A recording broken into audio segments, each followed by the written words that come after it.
potentiel et l'avenir du centre. Je suis d'accord avec Sandra.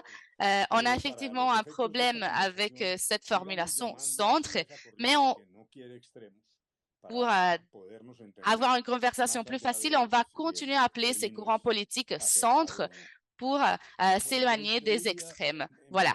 Moi, j'aimerais dire avant tout que si on me demandait une définition de ce qui se passe au centre et en Colombie dans la situation politique actuelle, moi, je pense que le mot ici est doute. Voilà, nous ne pouvons pas donner des réponses certaines et c'est pour ça que le mot que je cherche est incertitude. Et bien sûr, il n'y a pas de réponse absolue pour les élections 2026 en Colombie. Voilà, la Colombie souffre maintenant une situation grave par rapport à des décisions que le gouvernement est en train de soutenir et que, à mon avis, c'est complètement institutionnel. Moi, je dirais qu'en Colombie, nous ne sommes pas habitués à ça. Normalement, il y a toujours eu des forces luttant contre le système d'établir un niveau politique. Mais maintenant, il s'agit du même président de la République d'une forme extrêmement inattendue, maintient dans ces cadres, comme a dit, d'incertitude de la situation politique du pays. Ils avaient mentionné une assemblée constitution en mars, pas sur le schéma prévu de la Constitution, mais voilà, franchement, à travers ils disent une demande du peuple et bien sûr, Anthony Negri dit que la vraie démocratie est la démocratie de la rue. Et voilà, le rôle du président devrait se convertir cette voix du peuple. Voilà, ça c'est une première approximation. En deuxième lieu, je pense que si on examine la situation, même en considérant les statistiques et les enquêtes publiées dans ces derniers jours, nous trouvons pas mal de paradoxes parce que de la même forme qu'on trouve cette préoccupation généralisée entre les médias et les intellectuels et les communistes dans les enquêtes, apparemment, le président Petro a une approbation approximativement 30%. Et dans un niveau latino-américain, après 3 ans de gouvernement, et il s'agit d'une chiffre assez haute. Donc, la question qui peut paraître un peu étrange est que dans ces cadres, dans cette situation d'insatisfaction avec des chiffres importants d'approbation, comment est-il possible? La situation, en fait, s'empire encore plus parce que si on continue à voir ces enquêtes, ces résultats d'enquête, même dans un cadre de 30% d'acceptation, d'approbation, si on commence à passer secteur par secteur, le gouvernement n'est pas du tout en train de bien travailler. Au-delà de l'acceptation générale, si on considère la guérilla, la corruption, le travail, le chômage, voilà, le gouvernement n'est pas dans une note positive. Donc ça, c'est une première question à poser. Pourquoi on a ces chiffres hauts d'acceptation ou d'approbation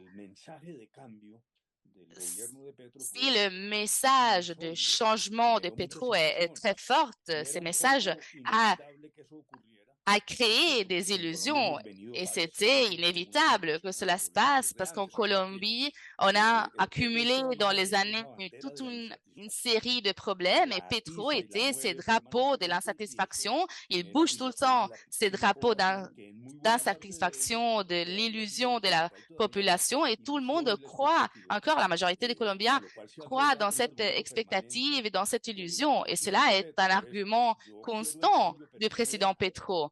Il dit, on veut le changement, mais il ne me laisse pas l'appliquer. Mais voilà, je pense que beaucoup de personnes continuent à croire dans ces changements futurs et ceux qui s'opposent, qui ont été durs dans la lutte contre le gouvernement, cela est l'opposition, bien sûr, mais je pense que aucun des candidats de l'opposition est arrivé à montrer, à dessiner cet espoir, cette promesse. Donc, ils sont pas arrivés à pouvoir déligner, à dessiner cette société post-pétro. Et je pense que c'est là où on trouve cette situation assez paradoxique. Donc, je veux ouvrir ça pour avoir une conversation plus agile. En Colombie, nous voyons maintenant une prolifération des candidatures, pas juste dans le centre. On est à presque 60 candidats pour l'élection présidentielle et pour la majorité d'entre eux, cela est une anomalie colombienne, la majorité n'arrive pas à répondre à la majorité de demandes, des listes ou des réquisites pour les partis. Pour la majorité de la population, il faut juste dire, voilà, je suis le nouveau candidat à l'élection présidentielle et ça, c'est tout. Donc, voilà, qu'un citoyen participe dans des débats, OK. Après, nous trouvons une promesse de rémunération pour les votes obtenus. Voilà, la candidature se consolide avec une récollection de signatures qui n'est pas du tout difficile à obtenir. Donc, il faut juste aller sur les rues, au supermarché pour avoir assez de signatures pour se candider à l'élection présidentielle. Et cela complique encore plus le cadre politique actuel parce que on peut trouver des idées stratégiques de notre programme, mais dans le centre, nous trouvons beaucoup de candidats, chacun actue d'une forme très désarticulée, très déconnecté, avec un standard des partis politiques très confus. Nous trouvons beaucoup de confusion dans ces niveaux de partis politiques. Donc, nous trouvons pas mal d'aventures individuelles et nous trouvons que au niveau du 11% des statistiques, nous avons ces candidats individuels. Et c'est pour ça qu'avec 60 candidats au moment, on ne sait pas comment on va pouvoir prévoir les résultats des élections. Je ne veux pas être pessimiste. Bien sûr, certaines candidatures meurent eux-mêmes pour manque de fonds ou bases politiques. Mais cependant, ces désordres, ces manques de structure ne facilite pas le centre. En même temps, le processus de polarisation en Colombie est très fort et cela touche avant tout aux candidats du centre. Ils disent qu'ils sont tièdes, qu'ils n'ont pas de caractérisation, ils ne se polarisent pas. Et ça, c'est un élément évident de la polarisation d'une situation politique d'un pays. Cela est un langage radical. Si le centre n'arrive pas à s'organiser tout seul, le centre pourrait complètement disparaître. C'est ce qui s'est passé en 2022 et Sandra, bien sûr, a ramené cette situation passée au discours. Voilà, merci beaucoup, Humberto. Une question maintenant. Au cours des 3 dernières années, est-ce que vous pensez qu'on peut chercher un consensus au centre ou du moins un modus operandi à l'intérieur, à l'extérieur du Congrès? Et si cela est le cas, sur la base de quels principes? Ben voilà, moi je dirais que même si ce n'est pas organique et comme Ken a bien dit, si on regarde ce qui s'est passé au sein du Congrès, je pense que même dans ces cadres, on pourrait arriver à s'organiser d'une forme cohérente entre ces courants du centre. Nous trouvons des éléments que, à mon avis, sont bien définis par rapport à ce que le centre est. Selon moi, bien sûr, nous trouvons des ramifications sans beaucoup d'autres, mais en soi, avant tout, il faut mentionner une chose qui, pour moi, est essentielle, qui est soutenir et défendre un cadre économique de libre compétence, d'économie libre, montrer inquiétude face aux efforts permanents du gouvernement d'aller vers une statisation des services publics comme la santé, par exemple. Et ça, on le trouve à un grand niveau. Et à l'intérieur de ça, je veux insérer le concept de défense de l'indépendance du Banque centrale, le Banque de la République, qu'on l'appelle ici en Colombie. Je pense que ça, c'est important pour lutter contre l'inflation. En plus, un autre élément très critique par rapport à la séparation des pouvoirs, si on parle du centre, on comprend que nous trouvons des risques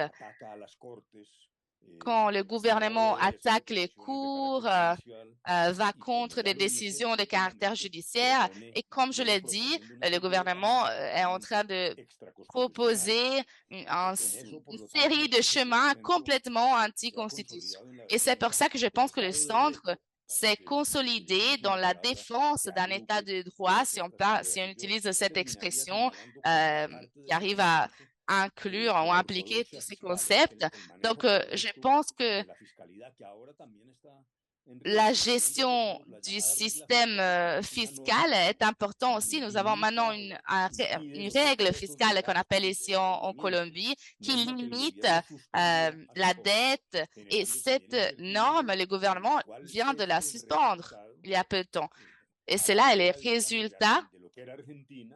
Si on pense à l'Argentine, en fait, les résultats d'une exagération de la dette, une dette trop grande, et cela sera dans les mains du gouvernement à l'avenir. Donc, je vais peut-être mentionner plus tard d'autres thématiques où on trouve plus de consensus, mais je pense qu'on trouve au cœur du centre cette thématique que je viens de mentionner. Oui, et juste pour faire suivi à cette question que Ken vient de poser, nous pouvons dire que nous trouvons deux questions par rapport à ce qu'on va dire qui est le cœur d'une force politique. D'un côté, on trouve les programmes politiques lui-même. Je pense que cela implique des principes que vous venez de mentionner, mais aussi cela est fait et composé des positions particulières et individuelles des thématiques prioritaires du pays, par exemple, et on veut les mentionner ici, la proposition en matière de sécurité, la proposition en matière de paix. Ça, il s'agit d'une liste des thèmes au centre, mais on trouve de l'autre côté les critères membres. Donc, qui fait partie et qui ne fait pas partie du centre. Ces critères, critères membres existent partout, à droite, à gauche. Si quelqu'un veut entrer dans un courant politique, il doit respecter certaines conditions. On dit qu'au centre, il devrait y avoir une sorte de principes généraux que quelqu'un doit partager pour faire partie de ces courants politiques. Maintenant, je vous demande, quels principes vous pensez que seraient les principes afin de déterminer qui peut être membre du centre et qui ne peut pas l'être? Et voilà. Je le demande surtout parce qu'on a vu le lancement d'une nouvelle coalition entre le nouveau libéralisme, le MIRA et la dignité, qu'il s'agit de trois forces politiques que dans ces moments se réunissent avec les hommes politiques du centre. Donc, on trouve beaucoup d'ambivalence là. On dit, OK, cela est positif, il ne faut pas être d'accord sur absolument tout. C'est un espace où on peut être d'accord avec certaines choses et où des forces politiques sont ensemble parce qu'ils partagent les besoins de lutter contre la corruption d'une forme efficace et transparente de la part de l'État. Mais nous avons eu des réactions, surtout des groupes féministes, qui disent, OK, très bien, nous avons une coalition du centre maintenant où les droits des femmes ne peuvent pas occuper un lieu fondamental parce que la position des MIRA, par exemple, a été une position ouvertement contradictoire avec les droits des femmes. Comment est-ce que vous vous positionnez par rapport à ça? OK, parfait. Je pense que votre question est extrêmement relevante parce que, comme je viens d'expliquer, je pense qu'il y a des thématiques que je ne peux pas inclure dans ce que je pense qui est le cœur du centre. Bien sûr, tout dans la politique peut être dynamique, mais voilà, je pense que la sécurité et la paix sont des thématiques clés en Colombie. Sécurité, si on considère la perspective du centre, on voit plusieurs aspects par rapport à une économie ouverte du marché. Pourquoi est-ce qu'on a des différents aspects à considérer? Parce que la préoccupation par rapport à la sécurité en Colombie a augmenté en Colombie. Pas juste la sécurité urbaine, les niveaux de criminalité qui sont inquiétants pour les citoyens. Et je veux souligner un phénomène important qui est la perte de contrôle à niveau territorial. Donc, une manque croissante d'habilité de l'État de contrôler les territoires. Je ne veux pas dire que cela vient de ces gouvernements actuels, mais c'est un problème passé qu'on a vu s'augmenter avec ces gouvernements actuels. Donc, les territoires où des groupes illégaux, des ex-guérillas ou alors des criminels deviennent l'autorité dans ces territoires. Donc, je pense que ces manques de contrôle se passent toujours et surtout dans les frontières. Nous avons une région qui s'appelle Akatumbe, à côté du Venezuela, où on trouve une guerre locale entre des groupes illégaux. Et c'est là une nouvelle manifestation du conflit après la signature d'accords de paix avec les FARC. Donc, nous sommes en train de voir le rôle de l'État pas trop certain. Ils sont un peu perdus. Ça ressemble à ça. Une confusion pour ne savoir pas comment gérer la situation. Un arrêt est demandé d'un côté du gouvernement, mais il s'agit d'un cadre vraiment complexe et cela a alimenté cette incertitude dans les groupes armés qui n'a pas permis d'actuer et d'exécuter des décisions qui étaient vraiment requises. Donc, nous parlons des territoires dans lesquels depuis beaucoup de temps, nous trouvons des groupes illégaux. On avait avant les courants de la guérilla.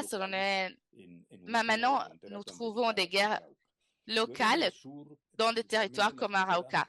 Dans le sud, en plus, surtout dans les frontières avec Équateur et Pérou, nous trouvons d'autres situations de manque d'ordre territorial et aussi dans la partie du Pacifique, nous trouvons la même situation, surtout dans les Cauca, où on trouve beaucoup de présences de cultures illicites, et cela est en train de s'étendre vers au-delà du Cauca avec une économie industrielle moderne. Je ne veux pas transmettre du pessimisme, mais je sens qu'on est partout autour de nous, nous trouvons des situations de manque de contrôle sur les frontières. Comment est-ce que le centre se situe? Ben voilà, c'est pour ça que je parle des nuances, d'aspects différents.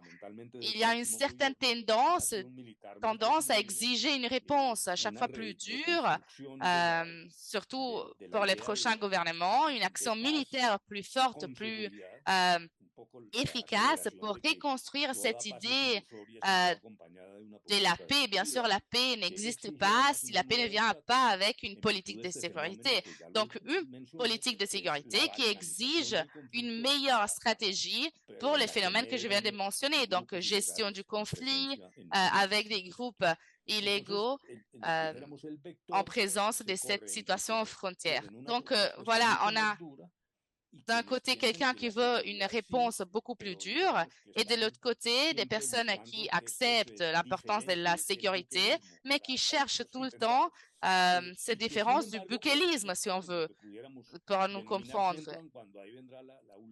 Et cependant, ils coexistent, ces deux groupes au centre. Et voilà, c'est là qu'on arrive à cette thématique que Sandra a mentionnée par rapport au centre et aux conditions d'être membre.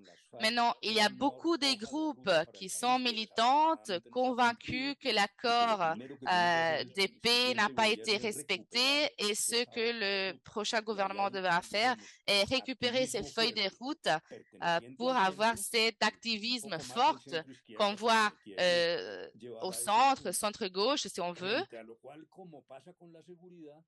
Et ce qui se passe avec la sécurité est que on trouve certains qui disent qu'on n'est pas dans un moment de conversation politique avec des groupes de ce type.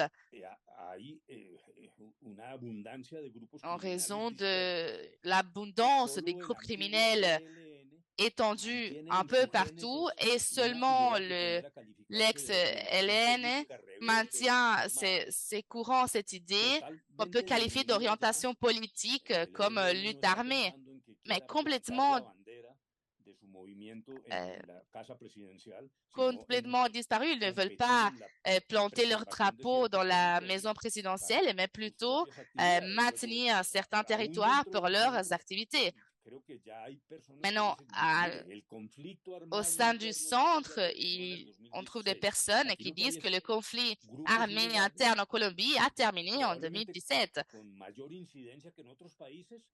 Oui, on a des groupes dans l'illégalité, peut-être plus ici qu'ailleurs, mais c'est un phénomène de criminalité légitime à l'État ou même avec des mécanismes de soumission judiciaire.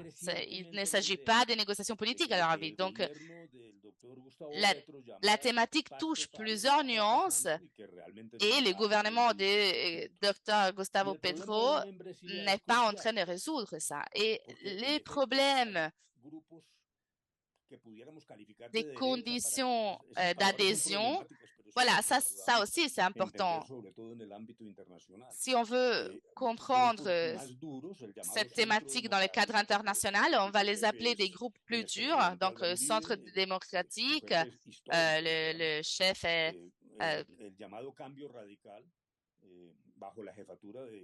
et dans ces partis, le changement radical. Et aussi, nous trouvons certains qui ont des débats du centre et qu'il faudrait exclure du débat du centre parce que n'importe quel processus d'unification et de convergence du centre doit considérer toutes ces nuances. À mon avis, je sens qu'il y a des inquiétudes croissantes par rapport à ce manque d'ordre au gouvernement en matière constitutionnelle, jusqu'au point où certains membres de ce qu'on appellerait le centre disent qu'on est au moment maintenant d'une coalition plus grande où on n'exclut pas les extrêmes. Un exemple de ça est l'ex-président César Gaviria qui propose une coalition de tous ceux qu'il appelle démocrates en défense de l'état de droit sans exclusion de tout type. Je pense que l'action du gouvernement qui pousse jour par jour, et je répète, nous avons maintenant l'idée d'une constitution tactique. On a eu maintenant une consultation populaire contre la décision du Sénat qui est l'organe compétent pour donner le feu vert ou pas. Et je pense que la tendance maintenant est de devoir faire un effort pour réunir des lignes politiques que dans des situations différentes seraient en dehors du titre du centre. Je vais peut-être l'expliquer d'autres formes. Je pense que le centre pourrait arriver à s'alimenter de ces groupes politiques qui avant étaient déqualifiés pour ne pas respecter ces standards d'adhésion du centre et d'être plutôt vers la droite. Est-ce que cela est le même esprit du président Santos de hier? Bien sûr, et c'est ces chemins qu'on est en train d'ouvrir. Je veux prêter attention aux mots que j'utilise par rapport à ce qui est en train de se passer dans le gouvernement parce que nous trouvons un scénario international ici, donc je ne veux pas utiliser n'importe quelle formulation, mais ce que on voit au gouvernement maintenant est inédit complètement. Cette dernière idée d'avoir un élément de constituant populaire contre ce que la même constitution dit, je pense que franchement, cela est raison d'alarme. Comment on ne peut pas comprendre que le langage agressif du président est le même langage de ceux qui ont proposé ces changements? C'était une rhétorique déqualificateur, complexe, mais c'était de la rhétorique. Mais à partir d'un décret avec lequel ils ont demandé une consultation contre le Sénat, Et la manifestation dans les derniers 2-3 jours nous dit qu'on ne sommes pas face à la rhétorique, mais plutôt face aux faits. Et cela génère des préoccupations dans les secteurs qui défendent l'idée d'état des droits. Humberto, maintenant, je veux juste être l'avocat du diable et je me pose donc la question par rapport à ces concepts de, voilà, ces concepts de deux ex-présidents du centre qui défendent la démocratie. On parle de drapeau démocratique, si je comprends bien. Donc, je me pose la question,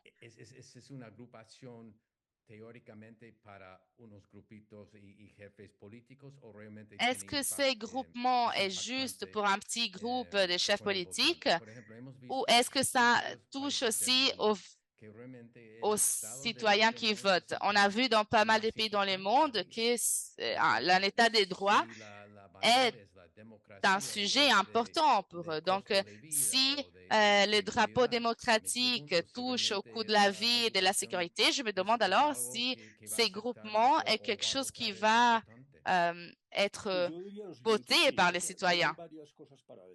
OK, je pense qu'il y a plusieurs choses à dire dans ces cadres-là.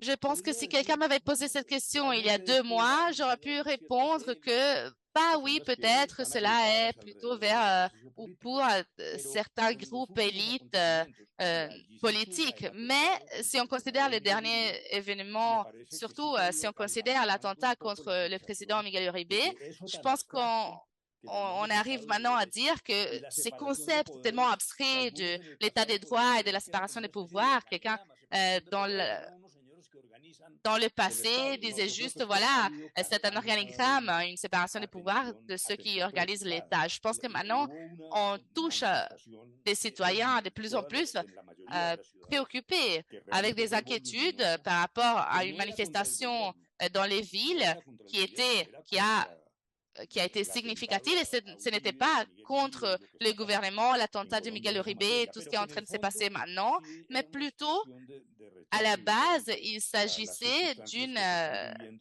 expression de rejet. Voilà, de rejeter tout ce qui est en train de se passer à niveau présidentiel. Donc, je pense que cette extraction du concept d'état de droit et de démocratie arrive maintenant à se transformer en émotion des citoyens. En deuxième lieu, je pense qu'on trouve quand même un problème. Ces langages de la classe, de l'élite, peut être vraiment difficile dans le cadre d'une situation sociale si difficile. Un jeune, on les appelle nini ici, donc ils ni travaillent ni étudient. On trouve beaucoup de jeunes dans cette situation en Colombie. Et donc, pour eux, l'idée d'état de droit ne va rien dire, ne va rien vouloir dire. Donc, la démocratie est de moins en moins appréciée ici en Colombie. La réponse est pourquoi la démocratie si nous n'avons pas les besoins basiques satisfaits? Donc, je pense que là, on trouve un élément de vulnérabilité croissante. C'est pour ça qu'au début, j'ai soutenu que le problème du centre ne se résout pas de forme mécanique. Ce n'est pas juste le mécanisme pour concentrer les candidatures pour donner un panorama plus raisonnable à ces territoires du centre. Je crois qu'il nous manque un langage plus compréhensible et qui soit dirigé vraiment vers les mêmes citoyens colombiens. La Colombie est un des pays avec le niveau plus grand d'inégalité dans le monde. Et cela est un problème, ce n'est pas un problème récent, ça fait longtemps que nous sommes dans cette situation. Donc, j'ai dit récemment qu'il ne faut pas se surprendre avec ce drapeau du changement comme Gustavo Petro. Ce qui s'est réellement passé est que depuis le Front National, la dirigeance politique en Colombie gérer cette situation avec souplesse, avec intelligence, avec flexibilité, mais les problèmes à la base sont encore là. Nous sommes encore dans une situation de société inégale, avec une manque d'empathie qui soit sur un niveau racial ou de conditions sociales. Donc, nous avons encore une structure en Colombie qu'on n'est pas encore en train de surpasser. Donc, ça, c'est la majeure dette du gouvernement. Et pour cela, dans ces circonstances et dans ces cadres, les propositions populistes et les consultations napoléoniques et les schémas des paradoxes arrivent à obtenir un volume important de soutien. Oui, je vais continuer sur ces points-là par rapport à la question vers l'avenir. Effectivement, donnons-nous la raison au président Gaviria, au ex-président Santos. Pensons-nous à ce type de coalition centre-centre-droite comme une forme de faire face au processus d'institutionnalisation et d'érosion de la démocratie que nous voyons maintenant. Donc, je me pose la question, est-ce que nous ne trouvons peut-être pas en face à des risques? Le premier risque, je l'appellerai risque de l'autorité morale. Je réfléchis par rapport à une partie de cette coalition qui a aussi touché l'élément du déficit démocratique à cette époque. Donc, avec beaucoup d'incidents par rapport à l'érosion des institutions, à l'érosion d'autres démocratiques qui ont été dénoncés à ces moments-là. Et heureusement, les institutions politiques ont résisté d'une forme courageuse, mais en même temps, nous trouvons une dette par rapport à la démocratie et l'état des droits. Donc, impliquer maintenant tous ces personnes, est-ce que ça ne nous expose pas donc à une autorité morale de ce type? Et l'autre question, l'autre risque que j'aimerais mentionner est jusqu'à quel point impliquer cette force politique ne sonne un peu pas comme un retour vers l'arrière, un retour vers le passé.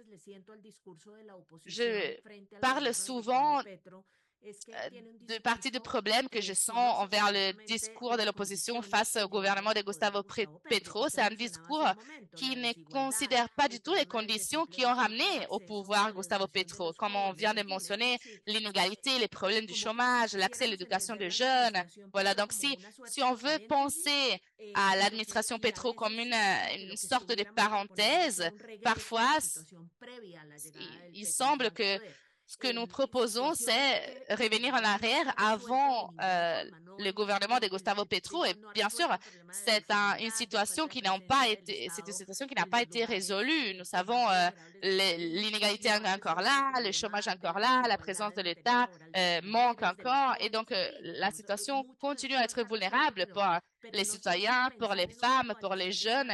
Mais donc, je pense imaginer une coalition de ce type, est-ce que ça ne sonne pas un peu trop revenir en arrière à ces domaines d'établissement politique qui nous a mis dans cette situation en premier lieu? Oui, moi j'aimerais admettre quelque chose. Cette idée de coalition anti-pétro ne m'a pas trop appelé l'attention. Je pense qu'on trouve pas mal de problèmes dans ces cadres, caractère stratégique et tactique.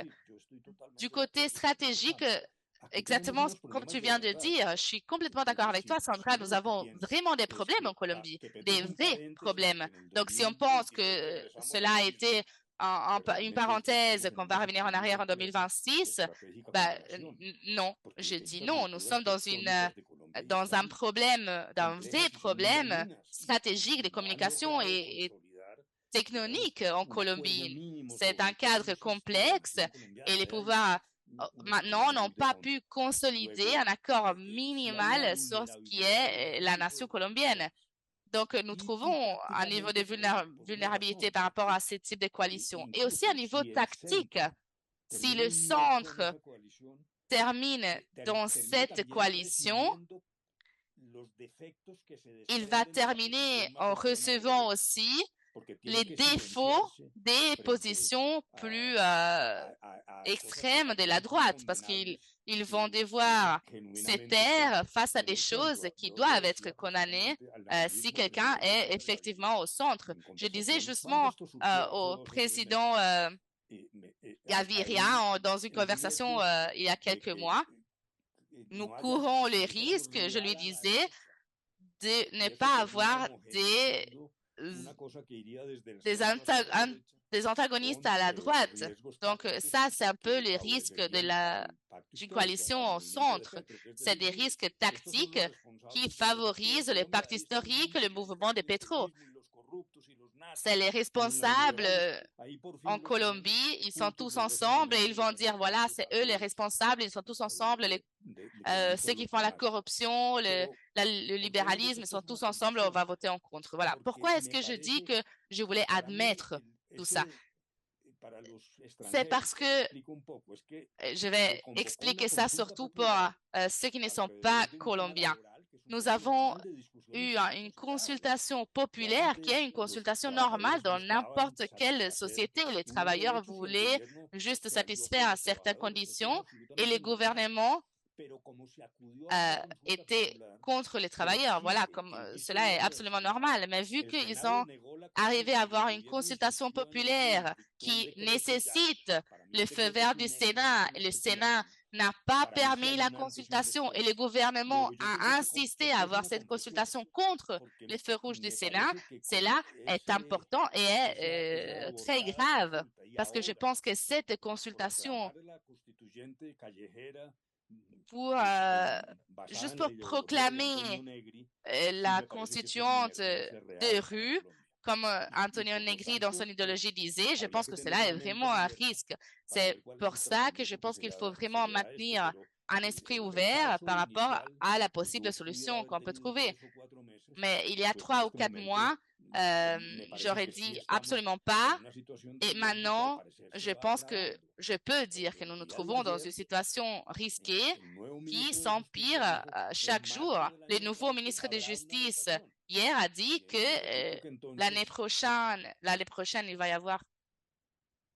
Oh, nous avons perdu Docteur Delacaille. Il s'est déconnecté. Je pense que nous avons perdu Humberto. Nous allons attendre son retour.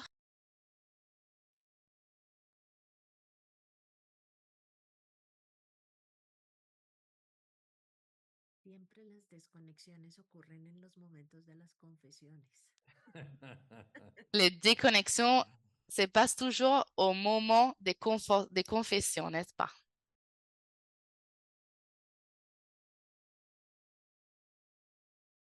Yo le iba a decir que yo no soy cura, pero... Pero bien recibida. J'allais lui dire que je ne suis pas prêtre comme pour recevoir les confessions.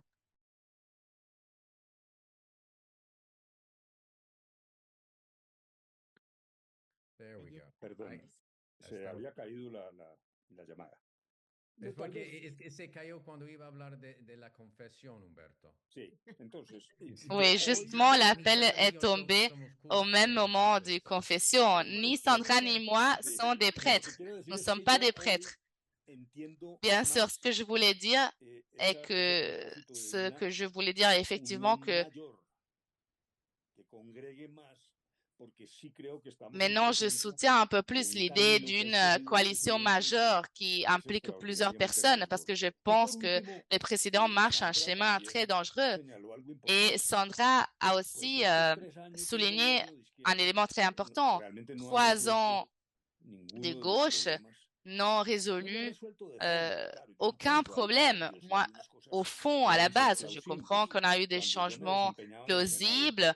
Quand j'étais au Sénat, je soutenais la réforme fiscale parce que je pense que c'était plus progressive par rapport aux vieux système fiscal. J'ai voté en faveur du développement de ces systèmes parce que j'ai pensé qu'il y avait des éléments importants. Mais je pense que le majeur problème de l'avenir du président Petro est avec la même gauche. Parce que je vois que maintenant, dans plusieurs occasions, il a dit, on va faire comme je dis parce que c'est moi le président, indépendamment du processus. Donc, le bilan du gouvernement va être pauvre par rapport à l'exécution. Donc, on se demande, le devoir des personnes au pouvoir est l'art du possible. En Colombie, on ne gagne rien avec quelqu'un qui est au pouvoir sans créer des actions réelles. Cela arrive à être un problème pour la gauche. À mon avis, cela va être une opportunité gaspillée si on veut utiliser un peu le football. C'est comme un footballeur qui est face au but de sa vie et le rate. Vous voyez, donc c'est vraiment sérieux. Ces idées de changement dans l'action politique. On trouve un drapeau vieux et très fort en Colombie contre la corruption, le clientélisme, la forme de faire la politique en Colombie. Et donc, dans ces cadres, le gouvernement a dû choisir le chemin du pragmatisme et d'utiliser les mêmes systèmes du passé dans des cas de corruption incroyablement grandes. Donc, la question est-ce que pour plusieurs personnes, cela ne va pas peut-être représenter du désespoir, le fait de revenir avec des routines politiques condamnables, franchement. Et dans ces cadres aussi, le gouvernement est au milieu d'un pragmatisme qui ne répond pas vraiment à la gauche. Et en même temps, nous trouvons toutes ces hypothèses par rapport à cette idée de droit et des consultations et des constituants qui sont un instrument d'angoisse. Ce n'est pas vraiment un instrument pour répondre à des vrais besoins du pays. En même temps, du remplacement de réalités qui n'ont pas été améliorées avec une rhétorique qui essaye de maintenir le cœur des voteurs pour les 2026. Merci Humberto. Je veux peut-être revenir vers les principes, ce que pourrait être la liste des principes du centre, du programme du centre. Vous avez marqué une différence par rapport à la thématique de sécurité. Vous avez parlé de paix et sécurité. Parlons-en de santé maintenant. Quels pourraient être les principes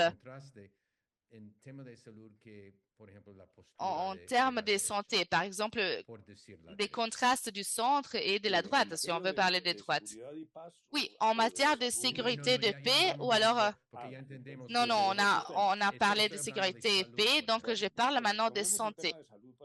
Oui, on va considérer la santé pour commencer alors.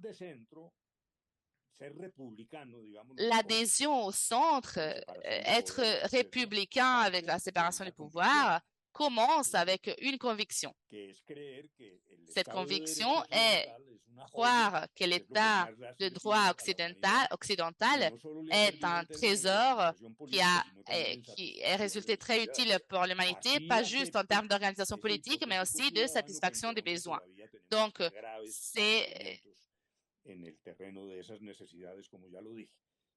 nous savons que dans ces champs de besoins, nous avons encore beaucoup à faire en Colombie. Donc, pour la théorie et la preuve pratique, le centre parle d'économie ouverte et l'usage raisonnable d'instruments du capitalisme et que cela est beaucoup plus efficace que la statisation pour résoudre des problèmes et pas vraiment dans le secteur privé. Ça, c'est la raison pour laquelle en 1991 de la Constitution, nous avons établi un modèle économique assez étendu pour que les différents gouvernements pouvaient arriver à déliner certaines lignes d'action politique et besoin de changer la Constitution. Donc, on avait un schéma ouvert qui permettait la gestion gouvernementale avec le secteur privé dans un cadre de respect de l'entreprise privée pour la compétence de certains services publics déterminés. Cela fonctionnait, à notre avis, de forme correcte après la Constitution de 91, même avant la Constitution de 91, avoir une ligne téléphonique de cette ligne de téléphone fixe du passé, cela était un trésor. Une personne à Bogota pouvait passer 3 ou 4 ans pour obtenir une ligne téléphonique. Et grâce à la Constitution, une personne pouvait obtenir une ligne téléphonique d'un jour à l'autre. Pourquoi ça? Parce que l'accès du capital du secteur privé créait la compétence pour soutenir un progrès. Donc, dans le terrain de la santé, nous avons vu un modèle précis s'établir où des indépendants coopéraient avec l'État pour prêter service de santé. Pour cela faire, il ne faut pas changer la Constitution. Si la Colombie veut utiliser un système européen de santé comme le NHS au Royaume-Uni, cela pourrait être à l'intérieur de la Constitution. Ce qu'on avait à ce moment-là, c'était une option qui était à une augmentation dramatique de la couverture en santé. Cela était vraiment dramatique. Ce n'était pas du marketing, c'était vraiment en 30 ans, le panorama de la santé en Colombie a changé en mieux. Maintenant, le docteur Petro, président de la République, dit qu'il nous manque encore beaucoup. Bien sûr, parce que cela ne marche pas dans les champs, dans les zones rurales, dans les zones plus remotes de la Colombie. Ça ne marche pas avec le traitement des conditions. Bien sûr, Dr Petro a dit que notre système est le pire du monde et ce n'est pas du tout le pire du monde. La pression du gouvernement en matière de santé n'a pas eu le succès des grandes manifestations parce que je pense que l'insatisfaction présente dans le système de santé existe, mais ce n'est pas un niveau suffisant pour que le gouvernement le voie. Donc, le gouvernement maintenant opte pour bouger vers un système, on va l'appeler européen, donc prestation unique basée sur l'aide de l'État. Donc, ça permet que la prestation soit partiellement dans les mains des particuliers, des indépendants. Cela n'a pas été possible d'appliquer dans la réalité pour une résistance très grande de beaucoup de citoyens, pas juste de la droite. Beaucoup de Colombiens ont pensé que c'était une erreur de déconstruire quelque chose qui marchait assez bien. Mais nous sommes maintenant sur un secteur d'incertitude parce que la moitié des patients en Colombie, des citoyens, se trouvent dans les mains d'entités qui sont gérées par le gouvernement et la situation est incroyablement difficile. On voit le détérioration des prestations de services de santé. Donc, je crois qu'il n'y a pas trop de points spécifiques de différence entre la droite et le centre. Je pense que la droite et le centre pensent qu'il faut corriger les défauts, mais il faut maintenir un schéma des compétences publiques-privées dans un cadre de prestation de services de santé en Colombie qui a été bénéfique en termes généraux. Voilà, on n'a pas beaucoup de temps. Nous trouvons 2 questions qui sont assez importantes et je vais vous demander de ne pas unir l'une et l'autre. Je vais lire la première. La première question qui est assez personnelle et politique. Et la question est, et vous, Quel plan vous avez? Partagez-nous un peu votre réflexion interne par rapport au processus politique actuel que nous sommes en train d'analyser. La deuxième question, pour la nature de notre exercice et notre audience aussi, c'est une question par rapport à la politique externe et sur notre processus d'accès international. Quel est votre bilan et comment vous voyez les centres dans ces scénarios? OK, la première question est difficile à répondre vu que on ne peut pas nier de forme absolue l'accès et l'implication de capacités et possibilités dans cette situation. Donc, pour le moment, je suis dédiée à d'autres activités, des projets littéraires, des projets de recherche par rapport à justement la diffusion politique, mais je ne demande pas des votes, ni je veux être chef de coalition, etc., ni je veux l'être, parce que nous trouvons pas mal de personnages, d'autres candidats. Je ne veux pas non plus être le candidat numéro 65. C'est vraiment du gaspillage. C'est une file de 65 personnes. Mais je ne veux pas non plus être absolument catégorique par rapport à la possibilité de que Sandra, dans un an, me dit vous avez dit que vous n'allez pas vous mêler et après vous vous êtes mêlé. Voilà. Je pense que les événements futurs seront grands, dramatiques ou critiques et je vais voir comment je vais pouvoir contribuer dans un projet pas juste personnel, mais aussi comment on peut coopérer ou collaborer avec d'autres personnes. Je ne suis pas dans ces cadres-là, mais voilà. Je le laisse à côté, mais ce n'est pas exclu complètement. Est-ce que vous avez eu des conversations avec le reste des hommes politiques du centre? Oui, bien sûr. Je fais partie d'un groupe intéressant qui se connecte avec d'autres espaces aussi politiques en Colombie. Le centre en Colombie est en train de se bouger dans ces scénarios de confusion, de manque d'ordre que j'ai mentionné aujourd'hui. Et je pense que là, on trouve du mouvement, malheureusement, sous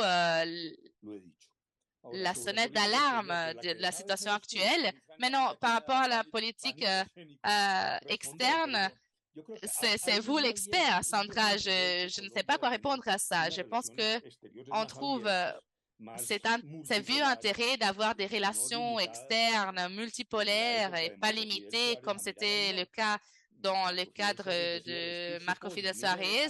Si on regarde au nord, il disait regardons-nous les nords et continuons les nords. Je pense que cela est légitime et qu'on a même pu appliquer un schéma plus combiné et plus multipolaire par rapport aux relations extérieures. Maintenant, dans cette situation actuelle, on trouve pas mal de complexité parce que, par exemple, la relation de la Colombie avec les États-Unis, celle-là est une relation stratégique, qu'on le veut ou pas. La Colombie est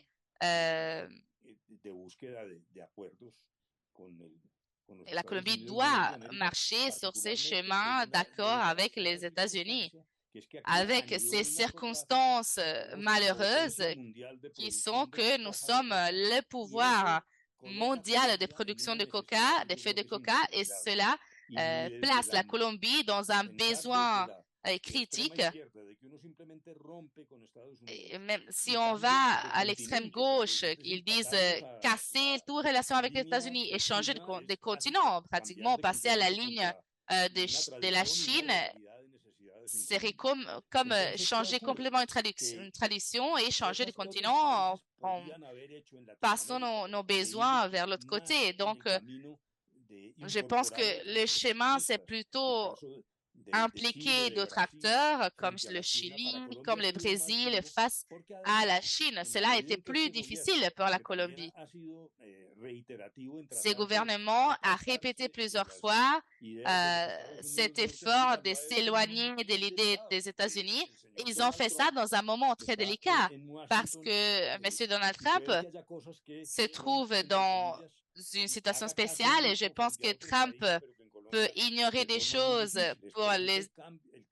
pour d'autres pays, mais en Colombie, tout cela peut devenir très difficile. Par exemple, les cas critiques de l'avion qui a été déporté des États-Unis en Colombie et le président Petro a renvoyé cet avion déporté aux États-Unis et cela a été une crise vraiment grave. On a pu résoudre ça facilement, mais l'ouverture de la Colombie vers le monde, je pense qu'elle est très nécessaire. Mais en ce moment, nous sommes dans le cadre, par exemple, de la certification dans une période de lutte contre le narcotrafic. Une certification serait très toxique pour la Colombie, surtout pour le secteur privé et pour l'économie. Donc, maintenant, nous avons ce travail d'advocacy vers les États-Unis et que la Colombie soit certifiée par les États-Unis par rapport au narcotrafic et au secteur privé. Cela montre la difficulté de travailler dans une situation tellement volatile comme la situation actuelle.